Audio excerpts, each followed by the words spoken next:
আমরা তো লাইফে কত কিছুই প্ল্যান করে রাখি কিন্তু অবশেষে হয় ওইটাই যেটা নাকি আল্লাহ প্ল্যান করে রাখছে। হ্যালো ইভরিওয়ান, আসসালামু আলাইকুম। কেমন আছেন আপনারা সবাই? আশা করি অনেক বেশি ভালো আছেন। আমি আলহামদুলিল্লাহ অনেক বেশি ভালো আছি। তো আজকে বাসার ২য় তলার কাজ চলতেছে। আরো একটা দিন, আরো একটা নতুন সকাল। আল্লাহর কাছে জানাই আলহামদুলিল্লাহ। তো আমি ভিডিওটা এডিট করতেছি বিকালে। সারাদিন যা, যা কাজ করছি টুকটাক ক্লিপ নিয়ে রাখছিলাম। তো ওইসব ক্লিপ মানে এড কইরা সেরেই মানে ভিডিওটা আমি বানাইতেছি এখন। এখন একদিন পর, পর একটা করে ভিডিও আসতেছে। রেগুলার ভিডিও আমি দিতে পারতেছি না। কিন্তু আমি নিজের কাছে নিজে প্রতিশ্রুতি করছিলাম যে প্রত্যেকদিন একটা করে ভিডিও দিম।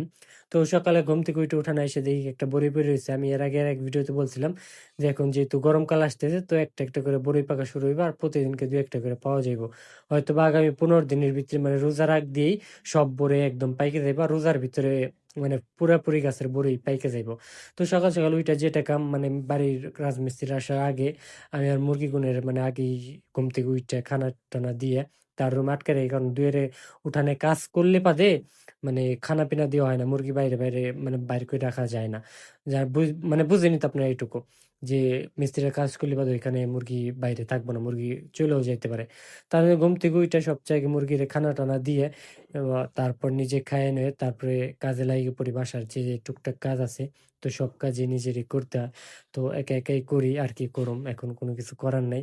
তো আপনাদের যে ভিডিওটা ভালো লাগে অবশ্যই একটা লাইক, একটা কমেন্ট করতে পারেন। আর আপনারা কে কোথা থেকে দেখতেছেন তাও কমেন্ট করে জানাবেন।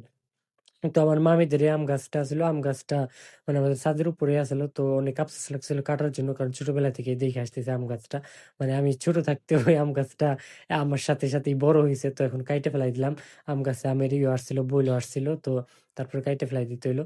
আ কিছু করার নাই। তো গাছটা কাইটে ভালো মতন ডালগুলো ওই পাশে ফেলায়ে তারপরে আবার একটু কাজ দেখলাম। কাজ দেখে আজকে সারাদিন মানে গোসল করাও হয় নাই। এতটা মানে বিজি আসলাম দৌড়াদৌড়ি করার চক্করে।